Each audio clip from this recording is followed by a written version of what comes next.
ગુજરાતના ઇતિહાસમાં 22 એપ્રિલ 1985નો દિવસ ક્યારે ભૂલી શકાય તેમ નથી. અમદાવાદ હિંસાની આગમાં સળગી રહ્યું હતું. અરાજકતા એટલી હતી કે સત્યનો અવાજ દબાવવા માટે ગુજરાત સમાચારના ભવનને નિશાન બનાવવામાં આવ્યું.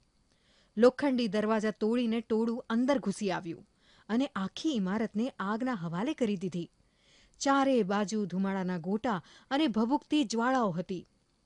એ સમયે શ્રેયાંશભાઈ શાહ વિદેશમાં હતા. સંસ્થાના સેંકડો કર્મચારીઓના જીવ જોખમમાં હતા. મોત સામે દેખાઈ રહ્યું હતું. ત્યારે સ્મૃતિબેને જે કર્યું તે આજે પણ ઇતિહાસના પાનાઓમાં અકલ્પનીય સાહસ તરીકે નોંધાયેલું છે. એક મજબૂત સ્ત્રી તરીકે તેમણે ધૈર્ય ન ગુમાવ્યું. બહાર નીકળવાના બધા રસ્તા બંધ હતા. ત્યારે તેમણે ઇમારતની પાછળની બારી પસંદ કરી.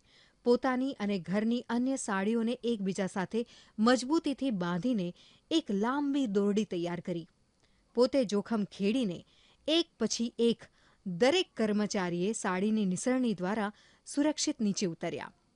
જ્યાં સુધી છેલ્લો કર્મચારી બહાર ન નીકળ્યો ત્યાં સુધી સ્મૃતિબેન ત્યાં જ અડીખમ ઊભા રહ્યા. એ દિવસે તેમણે સાબિત કર્યું કે એક લીડર એ જ છે જે પોતાના સૈનિકો માટે રણ મેદાનમાં છેલ્લે સુધી ઊભો રહે છે. સ્મૃતિબેન માટે કામ એ પૂજા હતી. તેઓ ક્વોલિટી અને પંચ્યુઆલિટીના આગ્રહી હતા. તેમની ઓફિસમાં પ્રવેશતા જ એક શિસ્તનો અનુભવ થતો. પરંતુ આ શિસ્ત ડરાવવા માટે નહીં, પણ કર્મચારીને શ્રેષ્ઠ બનાવવા માટે હતી. તેઓ માનતા કે મીડિયામાં કામ કરનાર વ્યક્તિ આઈના જેવી સાફ હોવી જોઈએ.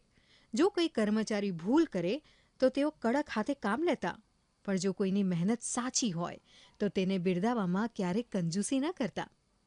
તેમની પાસે માણસને પારખવાની અદ્ભુત શક્તિ હતી. જે કર્મચારી પ્રામાણિક હોય અને સંસ્થાને પોતાનું ઘર માનતો હોય તેના માટે સ્મૃતિબેનના દ્વાર હંમેશા ખુલ્લા રહેતા. આજે મેનેજમેન્ટ સ્કૂલોમાં જે હ્યુમન રિસોર્સ HR ભણાવવામાં આવે છે તે સ્મૃતિબેન પોતાની કોઠાસૂઝથી વર્ષો પહેલાં અમલમાં મૂકી ચૂક્યા હતા.